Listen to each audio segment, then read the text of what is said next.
আসসালামু আলাইকুম প্রিয় শিক্ষার্থীবৃন্দ, কেমন আছো? আশা করি আল্লাহর রহমতে সবাই ভালো আছো। আমি বিগত কয়েকটা ভিডিওতে বোর্ড কোশ্চেনগুলো আপলোড করেছি এবং করতেছি নিয়মিত ইনশাল্লাহ। তো সবাই আমার জন্য দোয়া করবেন। তারই ধারাবাহিকতা আজকে ঢাকা বোর্ড 2023-এর প্রথম অধ্যায়ের একটি প্রশ্নের আলোচনা করব ইনশাল্লাহ। ওকে, সো কথা না বাড়িয়ে চলো আলোচনা করা যাক। ওকে, সো প্রথমে হচ্ছে কি ক নম্বর প্রশ্ন, সিএডি কি? তো সিএডির পূর্ণ নাম হচ্ছে কি কম্পিউটার এইডেড ডিজাইন। এটি ডিজাইন তৈরি করতে কাজে লাগে। সো তোমরা অনেকেই শুনে থাকবে অটোক্যাড। অটোক্যাড নামে একটি কথা।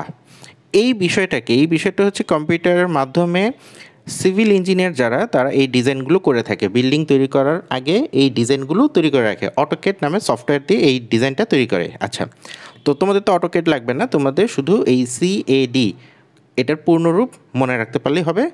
এই নিয়ে একটা ভিডিও আমি ইনশাল্লাহ আপলোড করব, দেখতে পাবা।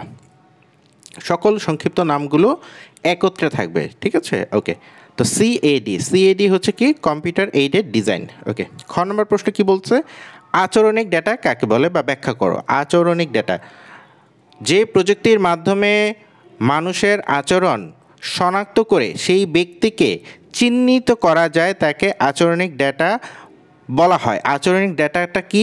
আচরণিক ডেটাটা হচ্ছে বায়োমেট্রিক প্রযুক্তি। আচরণিক ডেটাটা হচ্ছে বায়োমেট্রিক পদ্ধতি। ওকে, সো এই বায়োমেট্রিক পদ্ধতি নিয়ে আরও দুটা কথা লিখে দিবা, খুব সুন্দর চমৎকারভাবে হয়ে যাবে ইনশাআল্লাহ। তারপর গ নম্বর প্রশ্ন কি বলছে, উদ্দীপকে উল্লিখিত ডাক্তারের প্রশিক্ষণ গ্রহণের প্রযুক্তি ব্যাখ্যা করো। আচ্ছা, ডাক্তার কি প্রশিক্ষণ নিয়েছে, এই প্রশিক্ষণ নেওয়ার প্রযুক্তির নাম কি দেখতে হবে। কি, আসো।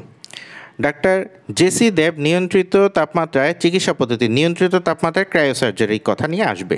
ওকে, তো এইটা এখন আমার প্রশ্নের উত্তর না।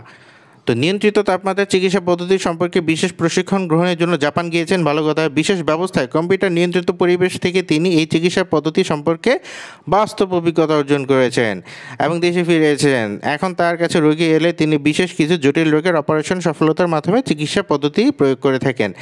আচ্ছা, বিশেষ ব্যবস্থা, এই যে দ্বিতীয় নাম্বার লাইন, বিশেষ ব্যবস্থায় কম্পিউটার নিয়ন্ত্রিত পরিবেশে যেটা করা হয় সেটা কি? Artificial intelligence. সাবধান, আর্টিফিশিয়াল ইন্টেলিজেন্স না। শুনেন, আপনারা যারা আমার ভিডিওগুলো দেখতেছেন নিয়মিতভাবে, মাঝে মাঝে আমি থামাই দিচ্ছি, শুনেন, কথা শুনেন। আর্টিফিশিয়াল ইন্টেলিজেন্স কৃত্রিম বুদ্ধিমত্তা, উনি যেই পরিবেশে ভার্চুয়াল রিয়েলিটির মাধ্যমে কাজ করতেছে, এই ভার্চুয়াল রিয়েলিটি জিনিসটা কি? ভিআর, সংক্ষেপে নাম হচ্ছে, এর নাম হচ্ছে ভিআর, ভার্চুয়াল রিয়েলিটি। ঠিক আছে, কোনো কিছুই বাস্তবে ঘটে না, কিন্তু সবগুলো বিষয় হচ্ছে কাল্পনিক। কম্পিউটার নিয়ন্ত্রিত পরিবেশে এই উনি চিকিৎসা পদ্ধতিটা রপ্ত করেছেন। তো এটা হচ্ছে কি ভার্চুয়াল রিয়েলিটিতে উনি এই পরিবেশে কাজ করেছেন। তো ভার্চুয়াল রিয়েলিটি নিয়ে আমার ইউটিউব চ্যানেলে ভিডিও দেওয়া আছে। তো এই ভার্চুয়াল রিয়েলিটি ডিটেলসে তুমি লিখে দিবা, ও ইনশাল্লাহ হয়ে যাবে। তো এখানে ফুলফিল নাম্বার পেয়ে যাবে। ওকে, আর আর্টিফিশিয়াল ইন্টেলিজেন্সের যে কথাটা বলতে চাইছিলাম, কৃত্রিম বুদ্ধিমত্তা। কৃত্রিম বুদ্ধিমত্তা এখানে কাজে লাগতে পারে, কিন্তু সেইটা এখানে ম্যান্ডেটরি বিষয় না, এটা প্রাইমারি বিষয় না, সেকেন্ডারি বিষয় হতে পারে। সো মেইনলি ব্যাপারটা হচ্ছে কি, উনি যে পদ্ধতিতে এটা শিখতেছেন সেইটা হচ্ছে কি ভার্চুয়াল রিয়েলিটি, পরিবেশটাই হচ্ছে কাল্পনিক, তাই ভার্চুয়াল রিয়েলিটি।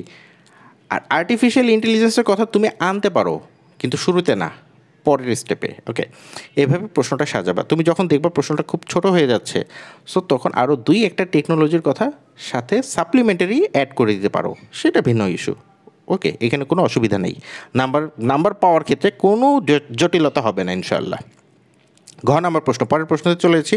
উদ্দীপকে উল্লিখিত চিকিৎসা পদ্ধতি তথ্য যোগাযোগ প্রযুক্তির অবদান মূল্যায়ন করো। ওকে, তথ্য প্রযুক্তির যে অবদান মূল্যায়ন করো সেটা হচ্ছে কি, কোন চিকিৎসা পদ্ধতি? ক্রায়োসার্জারি। ক্রায়োসার্জারি নিয়ে আমার ইউটিউব চ্যানেলে ভিডিও দেওয়া আছে, এই ক্রায়োসার্জারি ডিটেলসে বলে দেওয়া আছে। তো ওই ভিডিওটা ফলো করলেই ইনশাল্লাহ কভার হয়ে যাবে। ওখানে ডিটেলস, টেম্পারেচার সহ কোন গ্যাস ইউজ করা হচ্ছে সব ডিটেলস ইনশাল্লাহ দেওয়া আছে। জাস্ট মনোযোগ সহকারে শুনবে ভিডিওটা। এছাড়া বইটা একটু রিডিং পড়লেও পড়তে পারো, না পড়লেও দরকার নাই, ভিডিওটা দেখলে ইনশাল্লাহ কভার হয়ে যাবে। সো এগুলোই সুন্দর সাবলীলভাবে অ্যান্সার করবা, ফুল মার্কস পেয়ে যাবে ইনশাল্লাহ আশাবাদী। সো এই হলো ঢাকা বোর্ড 2023-এর প্রশ্ন। ধারাবাহিকভাবে ইনশাআল্লাহ পরবর্তী ভিডিও দেখতে পাবা। আমার জন্য সবাই দোয়া করো। আজকে এই পর্যন্তই। আসসালামু আলাইকুম।